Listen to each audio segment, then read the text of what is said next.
right, hi everybody. I'm John with the TAMU ACM SIGGRAPH podcast, and today we have director, executive producer, and owner of Mighty Coconut Studios in Austin, Lucas Martell. Hey there, thanks for having me. Thank you.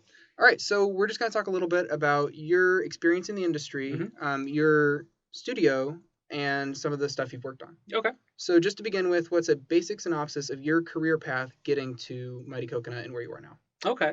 Well, I'll give you the quick bio. So I was actually a music major in school. I'm a sax player, and I graduated, and I wanted to kind of move into film, and so I started at interning at a post company, and then kind of fell into the post animation side of thing almost by accident. And at that point, I wanted to teach myself more about 3D animation, so I did this short film called Vision Impossible, which then that one got actually, after spending 5 years making that short film, and I had some help, but I did a lot of the work myself, kind of covered all of the bases: character creation, design, storyboarding, animation, rendering, everything.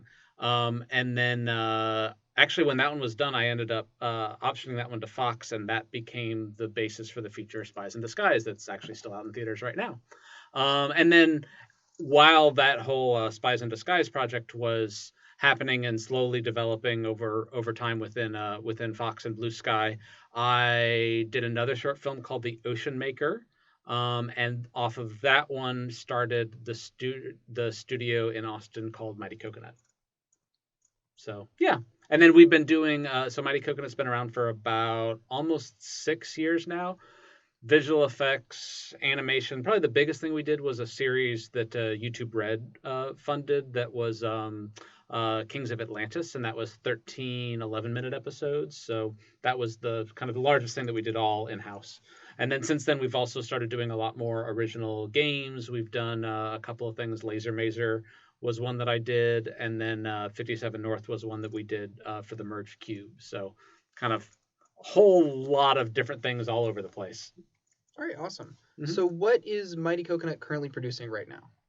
Let's see. Right now, we have been, so our bread and butter is commercial stuff. So we've been doing a lot of work with AMD on a lot of their videos. We've been doing quite a bit in the, like I mentioned, the game space. So there is something that we're working on right now that hasn't officially been announced, an AR VR game that will be probably launching this summer.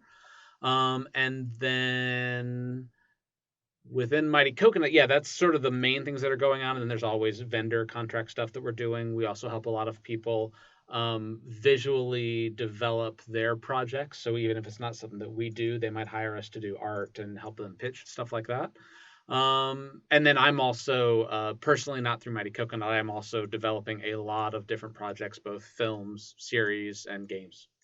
So how do you balance like work life and personal work, like on the money side of things? Yeah. You kind of don't. You just sort of do whatever you can. I mean, a lot of times it's sort of like when the right when a project comes along that you need to do on the work side of things, that tends to be the focus. And then I guess a lot of it just comes down to not overextending yourself on that side of things and trying to do that. But it usually ends up being that a lot of the other projects happen in the cracks, at least until you get to the point that other people become involved. Like I guess I've got 4 different projects right now that are with other producers, or there's other different people who are involved. And so that tends to kind of put a bit more of a ticking clock on things because other people are needing stuff. But it's also in the development phase, it's not like it is a massive amount of work. It tends to be a lot of little chunks of time that you need here and there. So it's really more of a brain space issue than it is time, because it doesn't take a ton of time to do a lot of those things, but you need to have a little bit. So are you making those to promote like your own work and just have a creative outlet? Or are you making them for a specific purpose? I mean, it kind of depends. Some of them are a little bit more creative, especially some of the games stuff is a little bit more. That's kind of become a bit more of a creative outlet for me, because after having done a few short films, I don't know that I would necessarily do another short film. I think it's a great thing for people to do, but I've done enough of those that a lot of times when I'm hatching a new idea, it's either something that I am going to pitch, and so that takes a very different process. Like if you're going to take it into a studio and pitch it and try to work it up within an existing animation studio, you actually tend to do a lot less because you don't necessarily want to go into those pitches. Like especially in the feature world, you don't have a script when you go into those pitches. It's usually about a 20-minute pitch.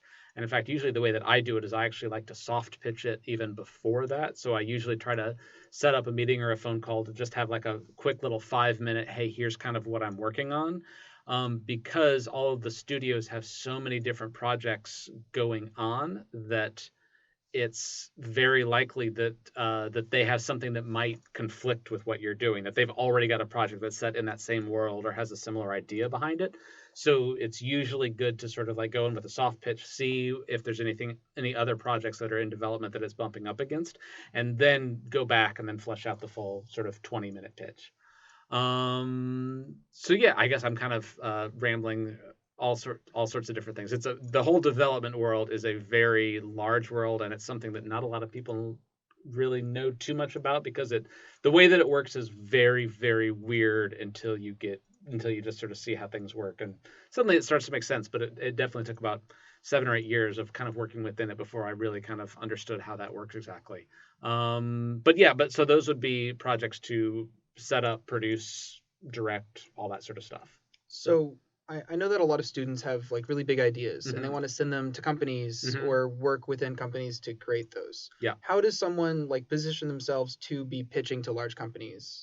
So the best way to do that is that it is a very long process. So in my case, it was that I made a film that got enough attention that got me representation, and then that led to being able to take it around and pitching to a lot of folks, building relationships off of that. But it's also a long-term game in that even if someone doesn't necessarily buy or option the project that you're pitching to them, forming a relationship with them is also huge, because then you've got other projects that might fit a little bit more, and you also, in those meetings, you get an opportunity to sort of find out what it is that they are looking for. So there are different execs at different studios have very specific things that they like or that they're in charge of, but then there's also mandates at almost every studio. So really the best way to start is just making stuff. It's often best to not necessarily think about, if you haven't already done something and you don't already know who you're going to try to set something up with or sell it to, just focus on making things, making cool things, making things that represent what you want to do.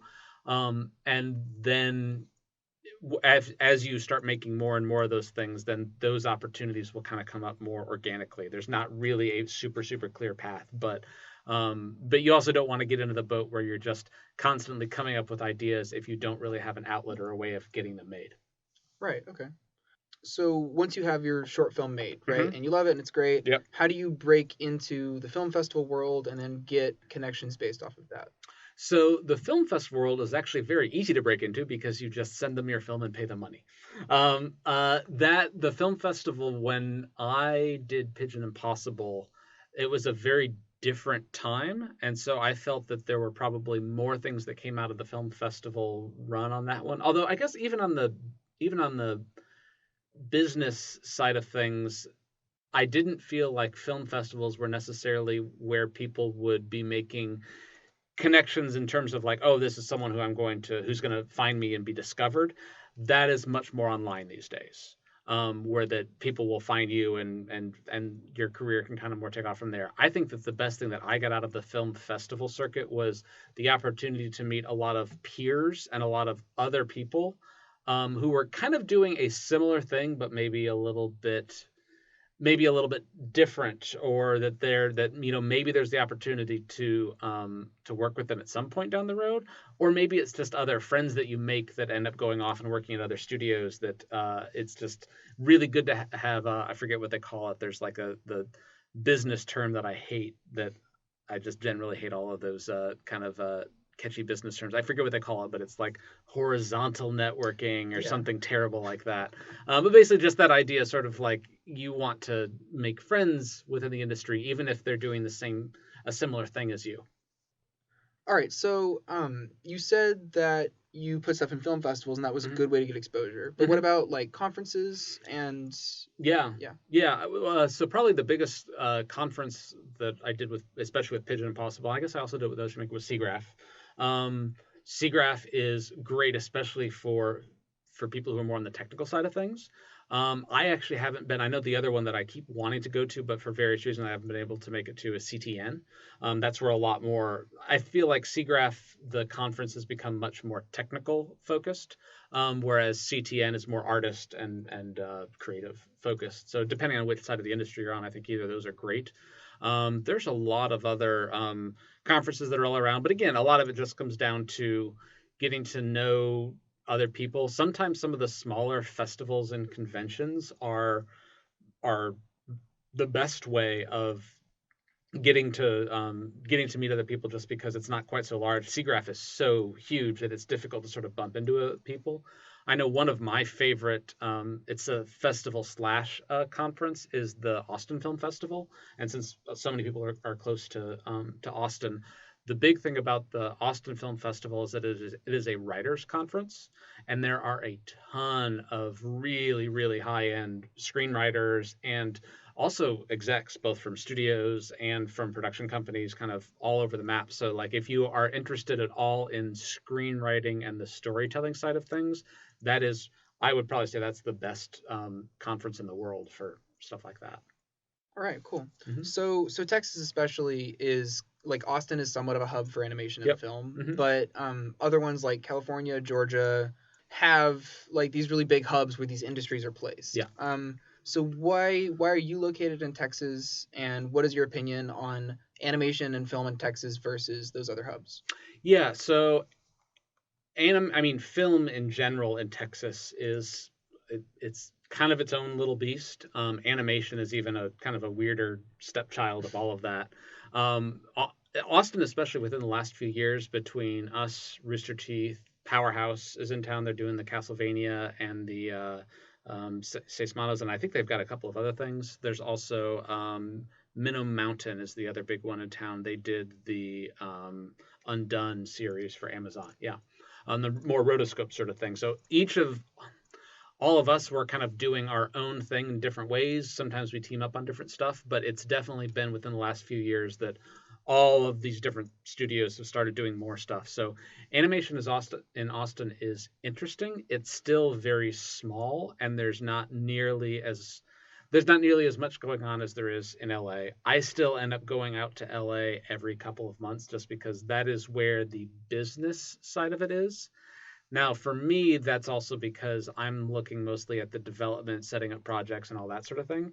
If you are more on the artist side of things, there are potentials within Austin. Of course, I always like people to stay in Texas. The reality is, though, is that there are a lot more opportunities, especially LA, Canada, if you have the visa or the dual citizenship.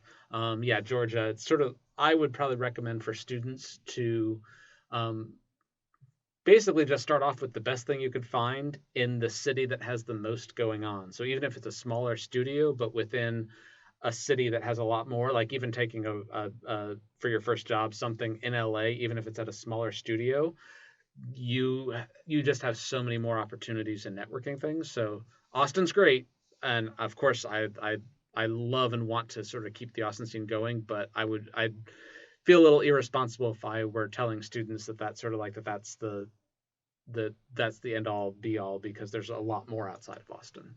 So, oh, and the reason that I'm here is just because I've been here for 17 years. We've built up our studio here. We've just done so much around. I've got a family. I've got two kids. Actually, I've got a 2-month old, so I'm a little sleep deprived at the moment. But yeah, so I travel quite a bit. But luckily it's not too much, at least at the moment. So. Well, congratulations. Thanks. What do you think your future looks like for both your company and your personal work? I mean, at this point, so much of it depends on exactly which. Right now, I've got quite a few different projects, so it kind of depends exactly what gets going first. There's a couple of them that might be possible to do within Mighty Coconut, but there's also a couple that are have other studios or other people involved, that means that we probably wouldn't be able to do it through that particular thing. So it's a little tough to say. In the development world, you spend a whole lot of time in the general rule of thumb is that for every 10 projects that you're working on, one of them actually gets made. So you kind of have a whole lot. It's almost like a horse race where you're trying to see what happens. So it depends. I can say that right now I'm working on a limited series version of Ocean Maker. That's one that's sort of like that's kind of I was working on that today, and my favorite project in the moment is always the thing that I'm working on at the moment. So if you ask me tomorrow when I'm working on one of the other games, then that's going to be the thing that I really hope that we get fully funded off its and off to the races, basically. So yeah. So on like a wider scale, do you Mhm. think that it's like a good or bad time like to start an animation right now? Because I know a lot of people are saying, oh, there's a bubble with streaming, Yeah. and that's gonna pop soon, Mhm. or that it could just keep increasing. So what's your opinion from the professional side on It that? is definitely a better time than it was 4 or 5 years ago. That was sort of a very tough time, just the sheer amount of people graduating. That I feel like it's definitely better. And yeah, there are a lot more shows, and there's also a lot more. There's a lot more stuff happening in the series space than there was even a few years ago, and that is huge because coming out of school, there's just a lot more opportunities in series. The While everyone wants to work at Pixar and Disney and Blue Sky, there's only a limited number of projects that are going through there. So having more opportunities in the series space is definitely there's it just opens up a whole lot more opportunities. So that said, it's still a very competitive industry. So I would say that a big part of it is where you are at, and things change where sometimes like I know just a couple of months ago, if you were a storyboard artist in LA, you could find a job. But even it happens almost a monthly thing where it happens that, oh, in this particular city a couple of projects are going on and they can't find a certain type of person, so you kind of have to do what you can and survive as long as you can, and until you find one of those bubbles, because they do happen fairly frequently, and you just have to stay connected and yeah, keep at it. So like for students in the program right now, should they be trying to settle down in one area, or should they have to be flexible and be able to move, Canada, Georgia, California? I mean, you everyone has a different situation. The more flexible you are, the more options that you have. But at the same time, there's also a big benefit to being local. So, like, if you're going up for jobs in LA, if you don't live in LA, it's going to be very tough to get something like that. Canada, obviously, the actually Canada, Australia, Ireland, there's a lot of different places that are sort of hotbeds because of tax incentives. That is largely more down to a visa issue, but I feel like those places are much more open to bringing people to them, if you're the right fit. So I I guess the kind of the long-winded answer to that is sort of like it kind of depends. You want to be in a place where there's a decent bit of stuff going on, but at the same time, you also don't want to blow through all of your savings not having something. So getting something, even if it's something maybe that you might consider to be a little below what you want to be doing, it's worth it just to get in the door and just start working with these different studios and people. So a lot of studios run based off of contracts, Hmm. right? How does your studio work with Yeah. that, with hiring people, Hmm. and also how, from your professional standpoint, have other companies used contracts to hire and like keep a rotating amount of people Oh, working on gotcha. stuff? So you're actually talking about contractors then. So Yeah, so for basically, yeah, right. contract employees as Yep. opposed to yeah. So that's kind of one of the things being in Texas. That's more of a thing, and some other actually no, even in LA they have a lot of that's kind of a pretty common practice. Yeah, that is a very normal thing where there is a project going on, so they'll do a contract with you that basically says, hey, this is going to last for 9 months or a year. That is largely how the industry runs. And I would think that for most people starting out in the industry, your first probably couple of gigs are going to be like that. Um, that can actually be hugely beneficial. Um, On the downside, it depends on exactly how that works and like if there's benefits and different things like that. But the kind of the big advantage of that is that you get to know more people. So like if you go into a studio and you're on a project, like we had quite a few contractors that came in for Kings of Atlantis, the series that we did. And once that contract was over, a lot of people sort of dispersed, but at the same time, they went to different studios and they pulled in other people. So again, it's just sort of you kind of have to. It's kind of like riding a wave. You just kind of have to get onto the wave, and then once that contract ends, it allows you the ability to move around much more and get to know a wider variety of people much more quickly. Although there's some comfort level to being at one studio for an extended period of time, it can also mean that you don't necessarily advance as much as you might want to. And it might also mean that you're doing more kind of a mix of stuff as opposed to necessarily the one part of the process that you're most passionate about. So by no means is that a rule. That's just sort of a general guideline of kind of how that works. So I know a big thing that we talk about here is being like a specialist versus a generalist. Yeah. How, like, to get a little bit into what Yeah. you're saying, how would you give advice to someone who's thinking of either like trying to generalize and know Mhm. everything or just get really, really good at one thing? Yeah. So a really good way. This is very different. If you're going to the very, very big studios, they are going to want specialists. They're going to want an animator who is just an animator.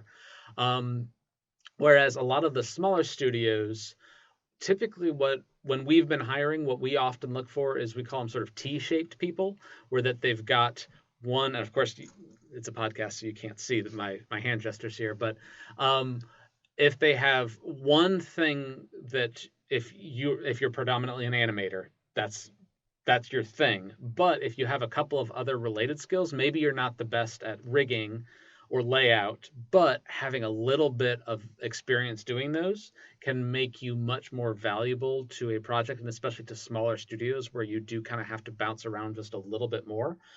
So kind of the best thing I could recommend is that if you are focusing on one thing, make that the thing that you do really, really well. But once you feel like you've got that in a pretty good spot, or your portfolio is looking really good in that one particular area, maybe try exploring a couple of the other things that are adjacent to that project. So yeah, for animators, rigging, for modelers, knowing how to texture and do look dev. Grooming is a great thing if you're a hair, fur, or cloth person. Those are some really, really good skills that they might not be exactly what you've been doing, but they're, yeah, like I said, they're kind of adjacent to your area of expertise. Oh, and learning to code. If everyone should learn how to code. You don't have to, but it will help you a lot, and it really opens up more opportunities. Okay. So just on the coding thing a Yeah. bit more. We all have to take, in Viz at least, the Viz students have to take a Python and then a C++ class. Yeah. And we all groan. We hate it. It's Yeah. no fun. Mm-hmm. How have you seen code applied in your workers doing stuff and Yeah. like tool building Yeah. or whatever? Yeah, I mean, a lot of it does come down to, so I've gotten more proficient over the years. Like I'm still by no means a great programmer, but I know what things need to do, and I am confident enough making tools for myself that speed up workflow. So even something as simple as going into, like, if you're in Maya, just going in and copying some of the I forget in Mel. Maya, yeah, but I guess like the echo command or whatever, where it'll basically, even something as simple as copying those and cleaning them up to make yourself a custom shelf tool. Little things like that can drastically speed up your workflow.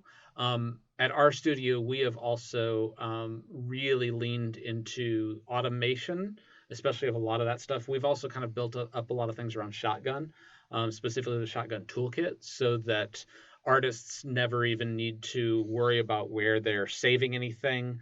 All the file naming, all of the publishing between different departments, that all happens sort of like through code. So you can do a whole lot of things much more efficiently with just a very, very little bit of code. And so that's what I would recommend. Like, you don't necessarily have to be the greatest coder, but at least not being afraid of it is hugely beneficial. And yeah, even if it's just making yourself little custom tools, or thinking like, hey, this thing that I've had to do 100 times today, if I automate it, that speeds up your workflow immensely. Right. So it's the big like festival, not festival season, but like application season, and all the Mm-hmm. internships are happening right now. And a Yep. lot of our members are like really scared to Mm-hmm. put stuff out there. Mm-hmm. Do you have any advice on specifically like what someone's reel should look like, or maybe what a red flag on a reel that you see like, oh, this person's not quite ready? Yeah. What do you think about Yeah. that? I mean, I would say with reels, shorter is better.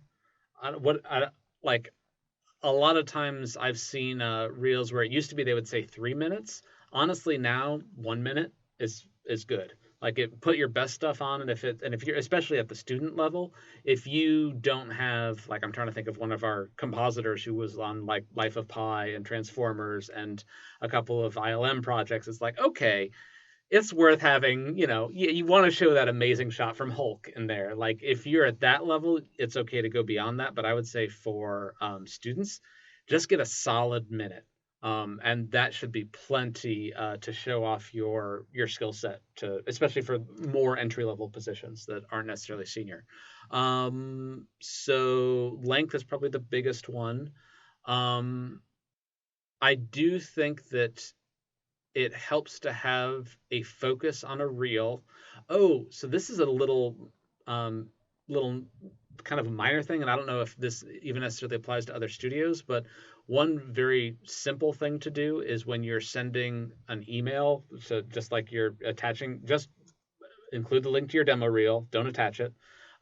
Put what area, like what your specialty is. Like if you're a modeler, put that in the subject line, because so many studios aren't necessarily looking for all things at all times, but they might sort of what a lot of places do, especially some of the smaller ones, where they'll just sort of like they'll just file it away. But then when they're like, oh, we need a modeler, they've like I've got a folder that I just go through and like, and if it's right there, it makes it much easier. Yes, we do have like more sophisticated systems, but at the same time, the way that studios work is a lot more organic than you would necessarily think. There's not necessarily these huge, unless you're a very large company like Disney or something, there's not necessarily a huge HR process behind everything. It's more word of mouth and like, oh yeah, hey, I remember seeing this awesome reel a couple weeks ago that got submitted. Let's go back and find that one really quick. So whatever you could do to just sort of like help make it really sort of like stand out and clear sort of what sort of thing you do and are looking for. You said earlier that you made a lot of short films when you were a student, and then Mm-hmm. just to learn this stuff. Mm-hmm. Um, but I've also heard that sometimes instead of making a short film, you Mm-hmm. could just animate this one shot really good using movie reference or Yep. something if you're Mm-hmm. an animator, and then other stuff Mm-hmm. like doing a study versus an entire short film. Yeah. Do you think there's merit in making an entire short film and doing parts of the pipeline that you don't want to have as your job and wouldn't go on your reel? I I think that there is, if for no other reason that you understand the kind of the entire process. Like I know we were chatting before, and you mentioned layout and cinematography being a big thing that you focus on. That is one area that I have seen a big lack of people focusing on in just animation in general. And so even an animator who can animate the camera, again, bigger studios, they're going to lock that down and they're going to say, no, animators don't get to touch the camera. But at smaller studios, being able to jump in and do that, being able to then be able to hop in and do some layout, various different things like that, it can be very beneficial. And I would say that especially while you're in school and you're in that learning process, while you do want to specialize, you're limiting yourself a little bit if you think like, oh, I am going to model futuristic, high detailed spaceships for the rest of my life. So the more you can kind of branch out from that and yeah, learn about the rest of the process. The other really important aspect that probably doesn't get talked about as much is that be like animation is a team sport. So being able to work within a pipeline and being able to work with other people. So if you're doing a short all by yourself, yes, you're going to learn all those other things. But even if you're doing it in a group and you're still only doing animation and a couple of other things, that process of working with other people is incredibly beneficial. that actually reminded me of one other little idea that I've told a couple people about. If you are, especially for people who are graduating, if you don't have a project or a job lined up right away, a really good way to get to know other animators and get some more work on your reel is there are always so many independent shorts going on, and some of them are incredibly high production value, and a lot of times it's some pretty well-known people who are doing them.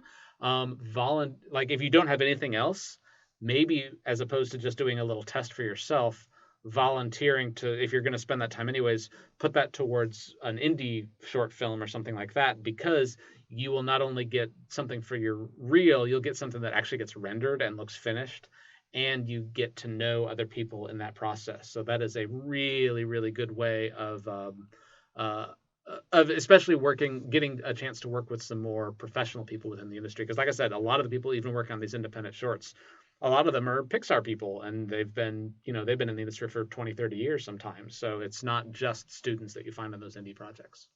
Yeah. So you have your own company, right? Yep. And you're a CEO. Yeah. I'm the principal owner. I have another partner, but yeah, Right. I'm the main owner. All right. So how does that factor into like what you want to do with your creative work? Like why did you start a studio? Um.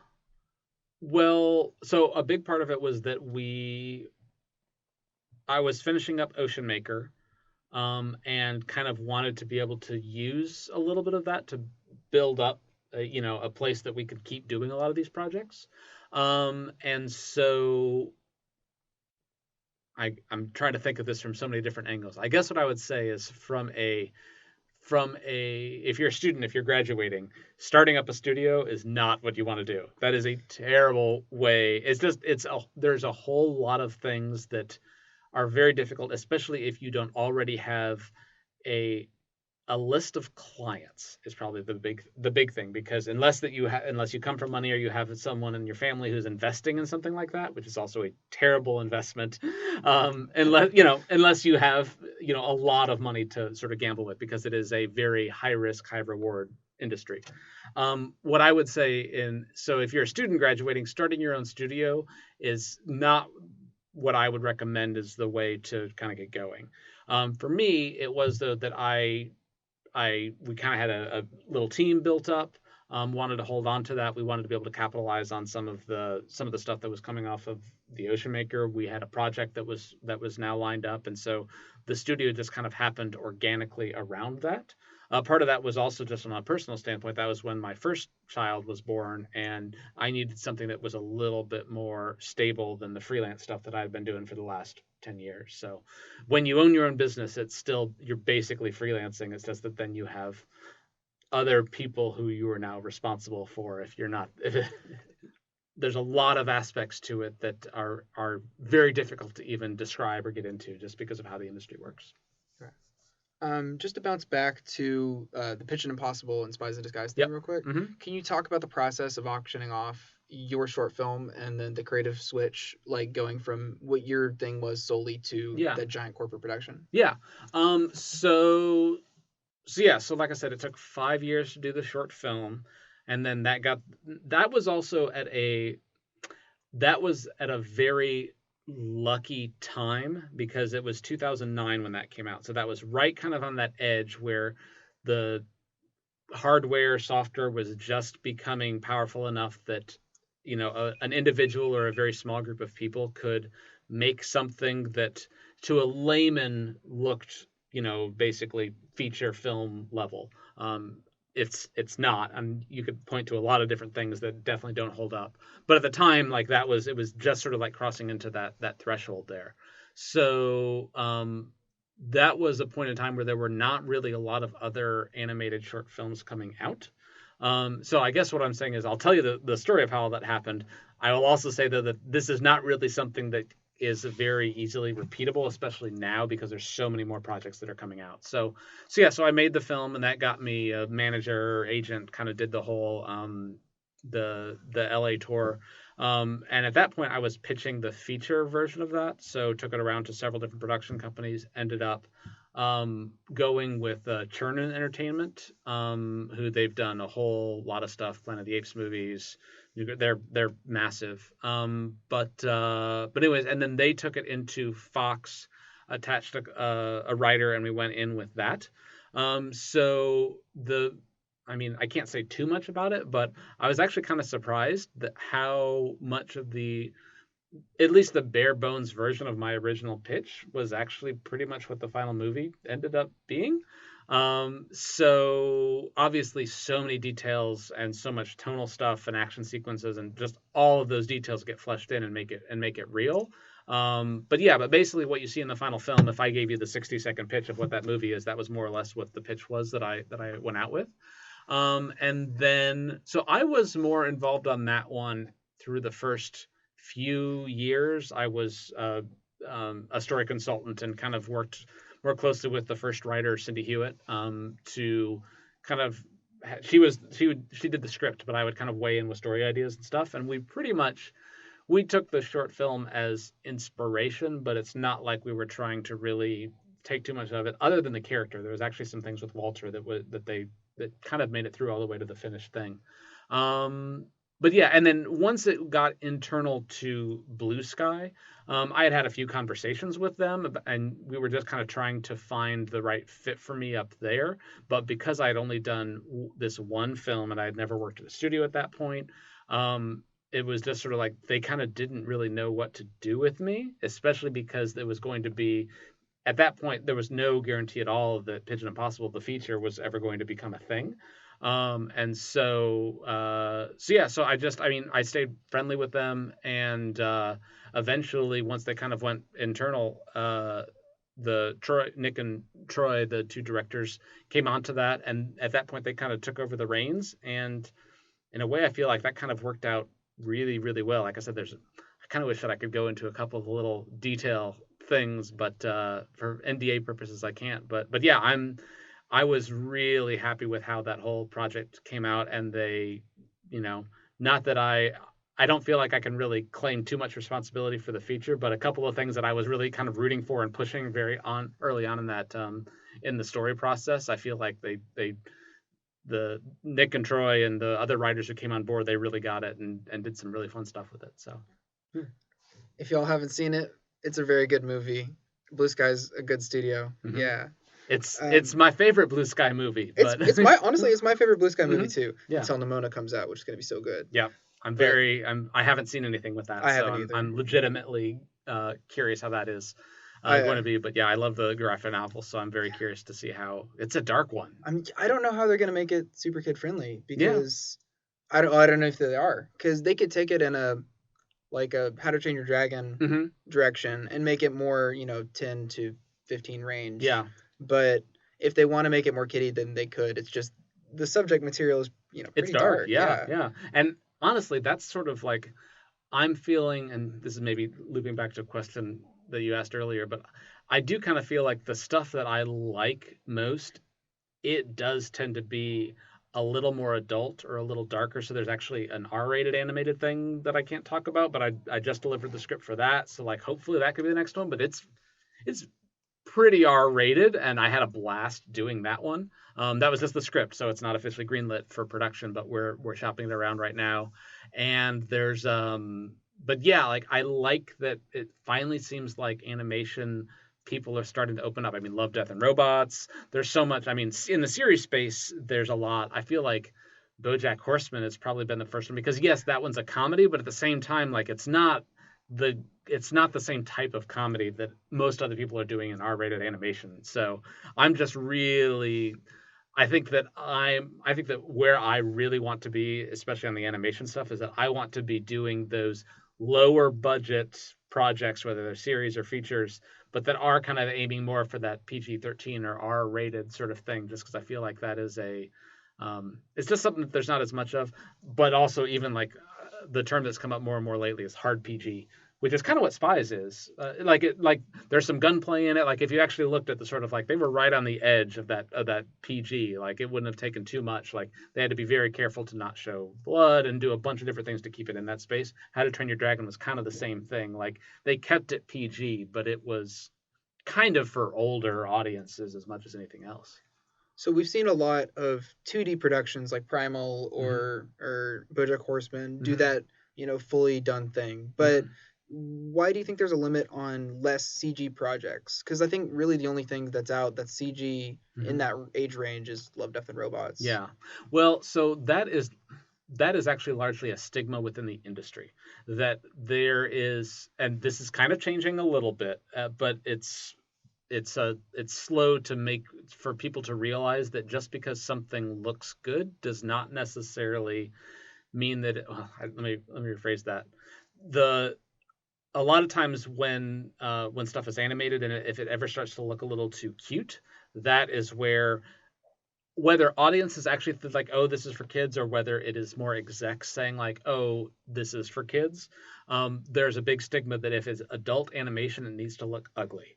And that is one of the things that I hate so much. And I want to see more adult stuff that looks pretty. Like some of the Love, Death, and Robots was awesome. I think Spider-Verse was actually another really good one. That was another one that, yes, that was PG technically, but Right. There like was. it was right on the edge of, they very narrowly skirted around some things that could have easily pushed it into PG-13. So but yeah, so I feel like that's sort of the area where um 3D tends to, bad 3D just looks really, really, just looks terrible. Like there's nothing about it. Whereas there's kind of become this 2D style of like, oh, if it's adult, it looks crudely drawn. Right. I mean, BoJack falls into that. Like, yeah, kind of the only one that I can think of that's a bit of an exception is Archer.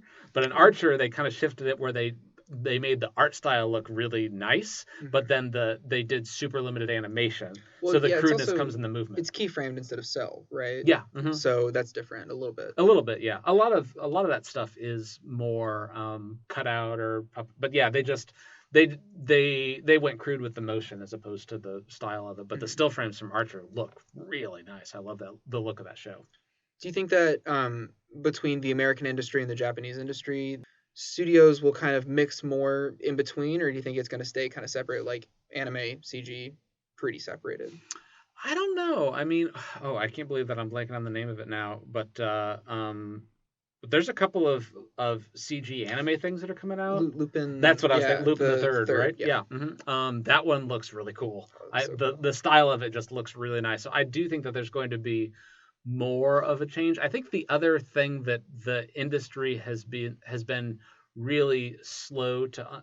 Sorry, I think that the studio and just sort of like the executives have been very slow to realize is that it used to be that 3D was very expensive and 2D was a much cheaper way to go.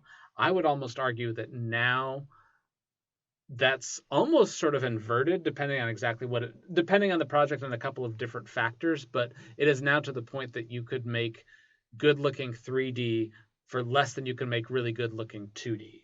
Right. Part of that might also just be that there are fewer traditional, like especially if you're talking full animation 2D, not just cell or that sort of thing. So I feel like the economics have shifted, and I think that some of the studios and execs are just starting to wrap their heads around that a little bit. So I think that's gonna. I mean, Love, Death, and Robots. That was by no means a cheap show, but I think that definitely kicked down the door. Yeah, wouldn't kick down the door. It kicked it open a little bit. That hopefully a couple of people like me will be able to get a foot in.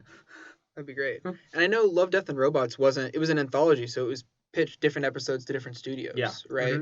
So, do you think that those type of series where you get one episode, Yeah. like, is a thing that's going to happen to a lot of smaller studios? I really don't think that's going to happen too much, just because that is the most expensive way of making something. Oh, Because if you because I mean they had to build all the characters, they had to create the look, they had to sort of like reinvent the wheel for this 5 to 12 minute short every single time. It is a very expensive way to make content. You get an efficiency of scale when you're doing something longer. right. So while I think that was a really cool experiment, and I think that opened the door for just showing people how many different types of animation there are and all these different cool looks that haven't really been explored, um, I really don't think that that's going to become a dominant way of doing projects. Okay. Yeah. So just to kind of end it off here, I want to ask, because this is like a student-based podcast, Mhm. this is really geared towards like people who are just about to break into the industry. Okay. So, can you give me two pieces of advice? One that's just a general life advice, nothing to do with animation, Mhm. and then the other more career-focused for breaking into the animation industry in 2020, 2021. Okay. I'm trying to think here. Yeah, you can General. take a second if you want to. Take a second. Yeah. Do you want to vamp? Is there some music that we can put on during this section? Do, Just do, like do. little... Technical difficulties, please Mhm. stand by. No, I mean, like I would say that. Well, so my life advice that I just this is just fresh on mind because I just did it a couple days ago. I got off social media. Yeah. That's a great thing just for quality of life. Having a life outside of you're gonna put a lot of hours in, but having interests outside of just animation. And maybe this kind of goes back to the little thing I was talking earlier about the whole like T-shaped people, but also looking at other things that are maybe even kind of related, but like other forms of art, music, photography. There's a lot of other things that that can sort of inform your art and just sort of like help you lead a just more fun, interesting life. That's definitely part of it. But yeah, so I don't know if that really falls into if that really answers the I first think it question. does. Yeah, I mean, then the other thing, I mean, I think I've kind of said some variation of this a couple times throughout the podcast, but just it's all about kind of getting that. It's all about your reel, getting that first job, and then just slowly building it. You know what? I know probably the best thing that goes without. It seems like it goes without saying, but you'd be surprised how many folks, when it comes down to as you're interviewing people, that personality and ability to work, again, it's a team sport. And so just sort of having a good attitude, obviously the quality of work is the highest thing, but at the same time you also need to be able to get along with other people. And one of the most overlooked skills is the ability to communicate. So when you have a task assigned, knowing when you need to check in with your lead or your supervisor or however that project is set up, knowing how to sort of like just basically knowing how to speak words out of your mouth is a very useful skill to have. I don't feel like I've represented that with myself during this podcast, but yeah, just communication in general is a really, really overlooked skill, and it's honestly like 30 to 40% of the job when you're at a studio. Right. All right. Well, thank you for coming on the podcast. Thank you. Everyone, this is, again, Lucas Martell from Mighty Coconut Studios. Yeah, thanks, guys, so much. We will see you on the next episode of the TAMU ACM SIGGRAPH podcast.